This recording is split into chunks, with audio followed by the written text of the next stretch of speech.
তো এবার আমি আর আমার বউ Priyansha with all the other parties আমরা এখন আমার বউ বলি তো প্রিয়াংশা বলার কি দরকার? তাহলে কি আরেকটা বউ আছে নাকি যে প্রিয়াংশা নামে একটা বউ হলো? বলুন কি বলছেন আপনি? বলছি আমার বউ প্রিয়াংশা বলার কি দরকার? প্রিয়াংশা তো তোমার বউয়ের নাম প্রিয়াংশা, সেটা তো জানবে সবাই। আর যদি নাই বা জানে, প্রিয়াংশা বলছো মানে কি তোমার কি আরো বউ আছে? আর যে বউটার নাম প্রিয়াংশা সেই বউটা কি আজব তো।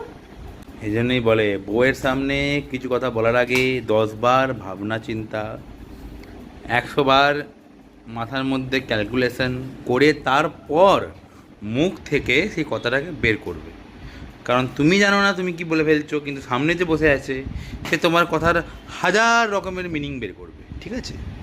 সো বিওয়্যার গাইস, যারা নতুন বিয়ে করতে চলেছো এই সামনের শীতকালে আগামী বছরে, তাদের জন্য ছোটো টিপ দিই ভাই, বিয়ে করছো করো, কিন্তু যে মনে আনন্দটা নিয়ে বিয়েটা করতে যাচ্ছ সেই আনন্দটাকে মনে রেখো না, কারণ খুব তাড়াতাড়ি তোমার মনের সেই আনন্দটা নিরানন্দে পরিণত হবে।